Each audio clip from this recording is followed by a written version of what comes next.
This is Grilled, the Staff Canteen podcast for chefs. My name is Cara Houchin, editor of the Staff Canteen, and in this episode we chat to Dave Wall from the Unruly Pig.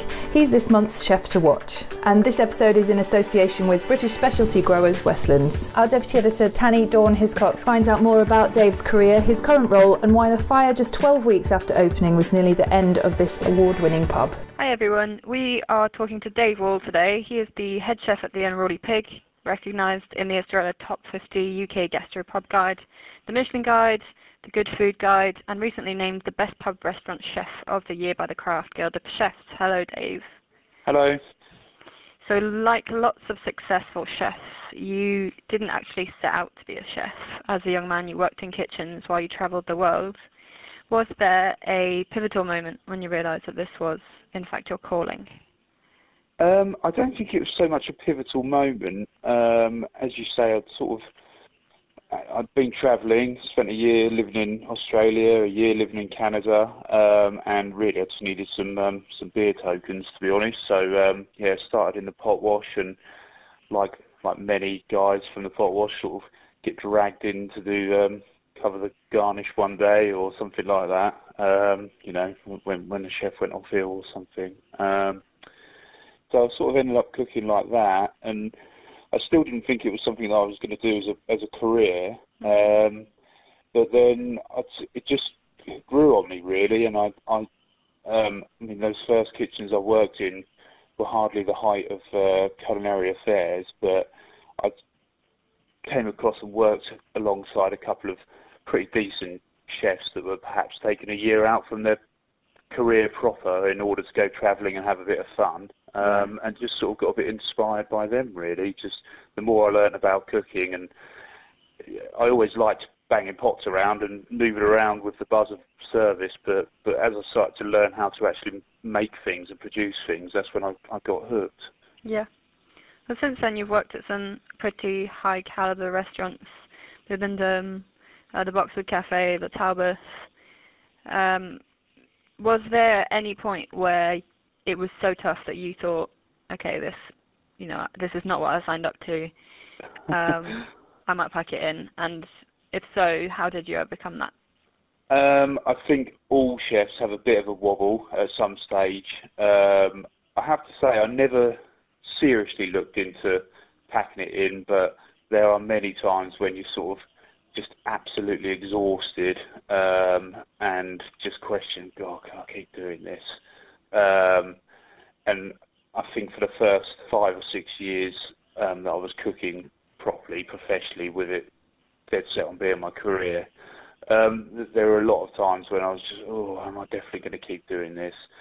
But as I became more senior, I became a senior sous chef, and then knew I wanted to be a head chef, and I was like, no, I don't mind it actually. I enjoy the career so much that the hours don't bother me. So I've had my wobbles, but I'm pretty dead set on it. Yeah. So what was the sort of thought process that helped you see it through? I think it's just an internal drive, really, and you've either got that drive or you haven't. And it's funny, as you work in kitchens, everybody's going through the same, just got to keep pushing sort of mentality battle in their own head, and you can almost see the ones that get a buckle and not make it through, particularly in the Boxwood or Ramsay's kitchens. Like you saw people start and you're like, you're not even making the week, mate. Like, there's just no way you're going to get through. And they do. They just don't turn up for work the next day. They disappear. They go ghost, and they leave their knives behind, sometimes worth hundreds of pounds, thousands of pounds even. They just go. They just literally just bolt it, and it's like, oh. Wow. Yeah. So do you think it takes certain character traits to be able to be a successful chef? Yeah, it does. Especially if you're going to go and work in an environment like that, which I do think is a critical environment to put yourself in at some stage in your sort of formative years. Go and work in some tougher kitchens, because it's going to build a kind of mental stability and focus for when you then sort of step up as a senior chef. I mean, I could never predict how hard it was going to be when I took on a head chef role. I honestly thought I was like as ready as I could be, and yeah, I'm pretty well geared up for this. You know, I'd spent 4 years as a sous chef, 5 years as a sous chef. Like, little did you know. No, I did not realise how hard it was going to be. Yeah. But so how long have you been at the Unruly Pig? We opened just over 4 years ago, March 2015. So I opened it up from the start, and it was quite hard getting off the ground. And then we had, you know, like any new opening is, and then just 12 weeks in, we had a pretty terrible fire overnight, one night, and that rendered us shut for nearly 6 months. Wow. So obviously, when it happened, we had to ask the question: God, are we gonna do this? Are we gonna get it reopened? Didn't take long to decide we would, which was a difficult process, but then reopening again was even tougher because we reopened in December, so got fully hit by the Christmas rush. And when you first open up, you have a little bit of slack. People understand that you're a new place, and you know, if there's a few slip-ups with a carefully worded apology and, you know, a bit of grace, you can get away with it. But somehow or another, even though we were reopening all over again, there was almost like a level of expectation that we would perform, and that was particularly difficult. We reopened, we were full every day, and yeah, that was tough. Yeah, well, that leads on nicely to my next question, which is that because of the nature of the kitchen that you're working in a gastropub, which I imagine is quite different in many ways to working in a classical restaurant in terms of the sheer numbers and the expectations that your customers have. Why is it that you chose to go down that path? Yeah, I mean, to be fair, even though I've worked in some higher-end restaurants, all of them have been quite fairly high volume. I've never worked in a kind of a 30 cover site or anything like that. You know, Boxwood, we were doing 200 cover services. Claridge's, not quite that many, but, you know, 150. At the Talbooth, we do 130 on a Saturday night. So the sort of the aspect of volume and still trying to deliver quality wasn't a new concept to me, so it wasn't a million miles away from what I've done. It's quite, what does present a bit of a difficulty is, you know, we try and have quite a wide offering because we want to be accessible and informal and somewhere people can come on a Tuesday lunch and not feel like it's a huge occasion or something they need to save up for. You know, run a good value set menu and have a burger on the menu and things like that, just you know, to make it really easy for casual dining, but then kind of have to be a chameleon. And then on Friday, Saturday evenings, even midweek evenings, people that are coming for their birthdays or their anniversaries or for a nice meal out with friends they haven't seen for a while, and we sort of have to morph into not quite fine dining, but certainly in terms of what we're trying to do with food. Meanwhile, the table on the other side of the restaurant's just popped in for a burger, and trying to get them all working together is a huge challenge, I have to say. But, you know, I mean, we try, but it's pretty tough. Yeah. Well, the very idea of a gastropub is something that's not only quintessentially British, but is relatively new. How do you see the future of? Do you think that there's more of an appetite for that kind of experience where customers want something in between that sort of refined, good quality, but also something that's quite casual where they can go, you know, they can go in shorts and flip-flops if they feel like it? Yeah, I do see it continuing. It's just the evolution of the pub, really. I think winding back 15 years or so, whenever it was, when the smoking ban started, that kind of, for me, other than in some city centres, and, you know, of course there's anomalies, the old age drinking pub, you know, wipe your feet on the way in, is kind of dead and buried because there's not a lot of money in selling a pint of beer now, and people really overnight just stopped coming to the pub when that smoking ban came in, and that's when for me the born of the food pub, the gastro pub, was really started to take off, because pubs needed to look at themselves and say, okay, how are we going to survive and what are we going to do? And that's where really I think that they started to reinvent themselves, and everybody's visualisation of what a pub is about in England probably changed somewhat then. Of course, there are still the drinking pubs, but generally, if you're starting up a new place, unless you really are in an urban environment, you're not going to set up a purely wet-led pub, really. Because you're just probably not going to make it, really. But and yeah, I think the growth of casual dining these things go in cycles as such. But I mean, you can see how many high-end operators, Michelin star chefs, are sort of bringing the death of the tablecloth, if you like, and trying to deformalise their restaurants, because I think they recognise that that's where the trend has gone, and people like to feel like not intimidated about going to a restaurant, and to have a nice casual setting in which to still enjoy good food. Yeah, absolutely.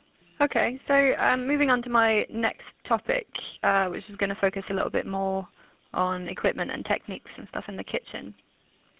I read somewhere that you're not much for endorsing modern cooking techniques and fads. So what, for you, makes up the staple of the tools and equipment that you use on a daily basis?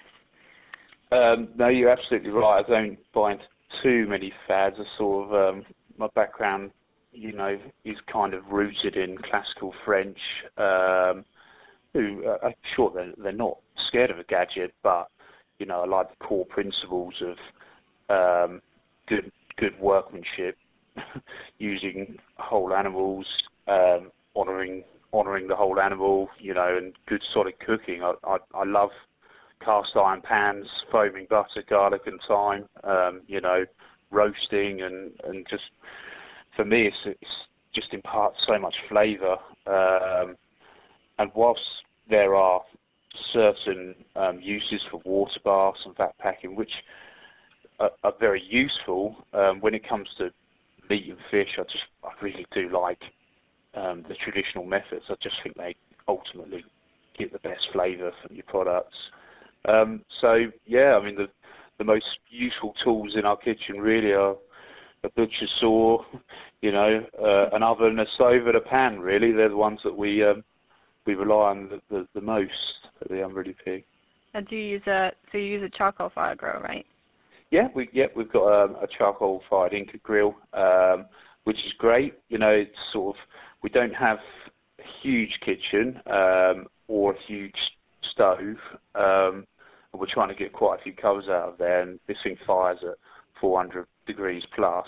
And that said, we've got the burger on the menu. We've also got a steak on the menu, and both of them love being cooked on charcoal. But it's also great for grilling fish, and even sometimes for pan work. There's times when we might start a pan on the stove, and just to create a bit more space, we might then just pop it in the Inca, obviously not for very long, or even just actually on top of the vents where the heat comes off is a great place to tick things over, because there's so much heat emitting from the vents. So, it's a pretty useful tool for us, and it just does have a really nice flavour for meat and fish. Yeah. That sort of answers part of my next question, but I'm sure you have others. Do you have any tricks and techniques that you would recommend, not just to make life easier, but that sort of go a long way in terms of improving the flavour and the quality of the food that you're sending out of the kitchen? It's nothing new, not reinventing the wheel here, but wherever possible, cooking on the bone, or larger pieces of meat that are then carved, I think is the ultimate way to create flavour. And also, if you can, cooking those bits and pieces off earlier so they get a chance to rest, that can be quite a challenge for us, because we also don't want the meat sitting around for hours. It needs to be served within a reasonable time, otherwise it can then start to deteriorate and dry out past that. But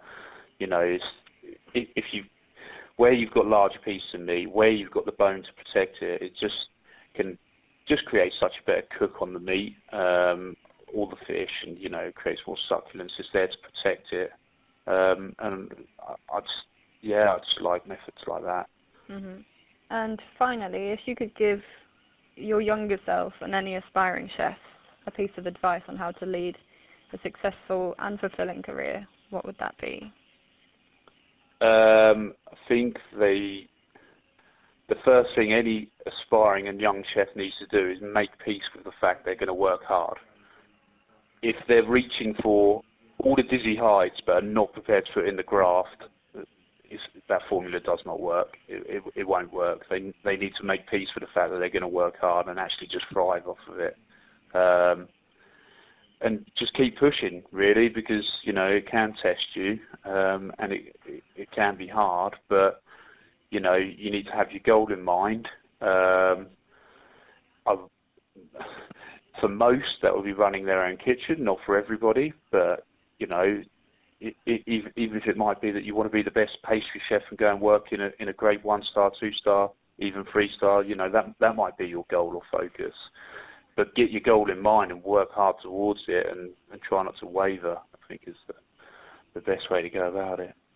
Excellent. Very wise words. Well, thanks very much, Dave. Yeah, thank you. I think that just about wraps it up. Perfect. Thank you very much. Brilliant. Thank you. We hope you enjoyed this interview, and if you have any comments, feel free to tweet us or comment on the post. We're making all of our interviews available to download. The next episode is with Alex Claridge, owner of The Wilderness in Birmingham. He started cooking at uni with the hope of getting girls to sleep with him. Intrigued? We were. And finally, if you like what we do, whether it's our podcast or our videos or even our features, please head over to our Patreon page and support us there.